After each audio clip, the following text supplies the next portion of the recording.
Battery চালিত রিকশা যেন বিস্ফোরা। যানজট তো আছেই, অনেক দুর্ঘটনার কারণ হয়ে দাঁড়াচ্ছে এই যানটি।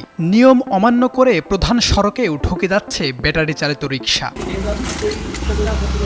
তাই ঢাকার সড়কে রিকশা চলাচল নিয়ন্ত্রণে অভিনব কৌশল আবিষ্কার করেছে ঢাকা মহানগর পুলিশ।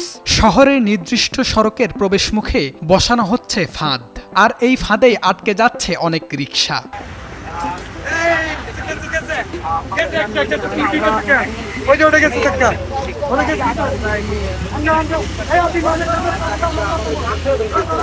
এটি এমন একটি ফাঁদ যেখানে ট্রাফিক আইন না মেনে যত্রতত্র রিকশা চালালেই পড়তে হবে বিপদে, যা রিকশা চালকদের দৌরাত্ম্য কমাবে বলে ধারণা করা হচ্ছে। বেপরোয়া রিকশা চলাচল নিয়ন্ত্রণ করতে রাজধানীতে পাতা হয়েছে ফাঁদ, এবং সেই ফাঁদের কবলে পড়ছেন অনেক রিকশা চালকেরা।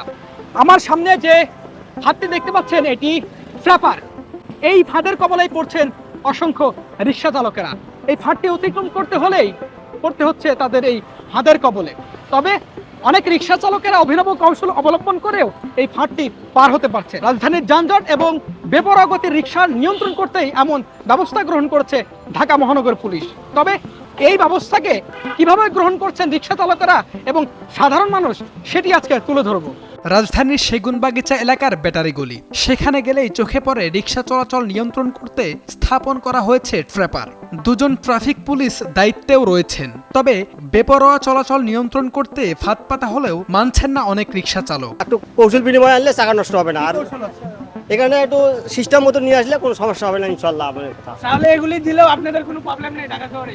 না না, এটা আমার প্রবলেম করে কোনো লাভ হবে না আমার, বুঝছেন না। হ্যাঁ, আল্লাহ যেভাবে রাখছে ওইভাবে চলাইতে হবে, বুঝছেন না। আমার তো হলো বাংলা ইস্কে, আমার তো অটো ইস্কা নয়, আমার তো নিষিদ্ধ হলো অটো নিষিদ্ধ করা।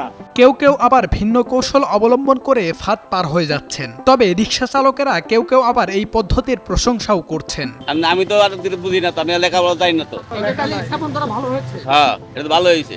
পথচারীদের মতে যত্রতত্র রিকশা চলাচল বন্ধ করা অপরিহার্য।